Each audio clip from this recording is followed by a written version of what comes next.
আসসালামু আলাইকুম সবাইকে। আমার প্রিয় ইউটিউব ফলোয়ার্সরা সবাই কেমন আছেন? আশা করছি সবাই অনেক বেশি ভালো আছেন। আমিও কিন্তু বেশ ভালো আছি। বেশ অনেকদিন পরে মনে হয় একটা শর্টস ভিডিও নিয়ে আপনাদের সাথে চলে আসলাম শেয়ার করতে। এটা হচ্ছে আমার কাবিনের কিছু কেনাকাটার ছোট্ট একটি শর্টস।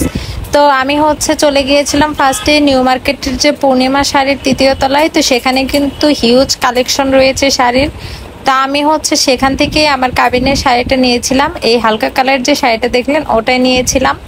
আর এরপর চলে গিয়েছিলাম চুড়ির সেকশনে। নিচতলায় কিন্তু অনেক সুন্দর সুন্দর চুড়ি ছিল। আর এই তো দেখতেই পাচ্ছিলেন যে এখানে বেশ কিছু শাড়ি আমি দেখেছি। অনেকগুলো কালারের শাড়ি আমি আসলে দেখেছিলাম।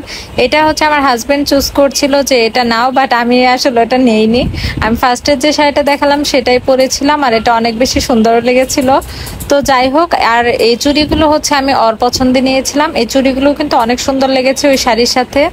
তো কেনাকাটা করে একদম টায়ার্ড হয়ে চলে এসেছিলাম একটু জুস খেতে। তো আবারও কেনাকাটার জন্য চলে গিয়েছিলাম।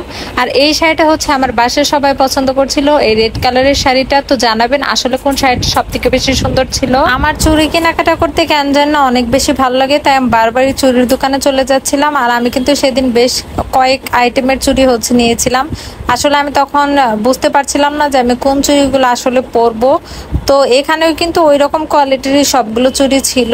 তো এখানে বেশ অনেকগুলো চুড়ি দেখার পর 2 জোড়া চুড়ি নিয়েছি। আর আগের সব থেকে 1 জোড়া চুড়ি, মানে টোটাল 3 জোড়া চুড়ি নিয়েছিলাম। এরপর চলে আসলাম এই ডায়মন্ড কাটের কিছু হাতের ব্যাজ দেখার জন্য। বাট আমার হাতটা যেহেতু অনেক শুকনা, যার কারণে এগুলো আমার হাতে খুব একটা ভালো লাগছিল না। আর অলরেডি কিন্তু দেখতে পাচ্ছেন আমার হাতে ডায়মন্ড কাটের একটা ছিল, এটা আমি অনেক পছন্দ করে নিয়েছিলাম। আর প্রায় 4-5 মাস আগে নিয়েছি, এখন পর্যন্ত একদম সেম রয়েছে, একটু রং ওঠেনি বা কোনো রকম কোনো প্রবলেম লাগেনি। বাট এখন যেগুলো দেখছিলাম এই গোল্ড প্লেটের, এগুলো আবার খুব একটা ভালো হবে না দেখে ওখান থেকে নিয়ে।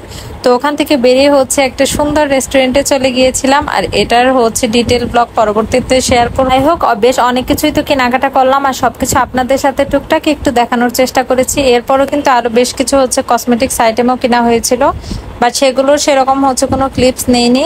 আর আমি আসলে ফার্স্টে চিন্তা করেছিলাম যে কাবিনের দিন শাড়ির সাথে আমি হিজাব পরবো, যদিও সেটা পরা হয়েছিল না। তো যাই হোক, এর জন্য খুব একটা কসমেটিক্স কিনি নেই, বাট যতটুকু প্রয়োজন ছিল জাস্ট অতটুকুই। এবার কিন্তু অনেক সুন্দর একটা মেলা বসেছিল আমাদের হোস্টেলের পাশেই। তো সেই মেলা নিয়ে ডিটেল একটা ব্লগ পরবর্তীতে তোমাদের সাথে শেয়ার করবো।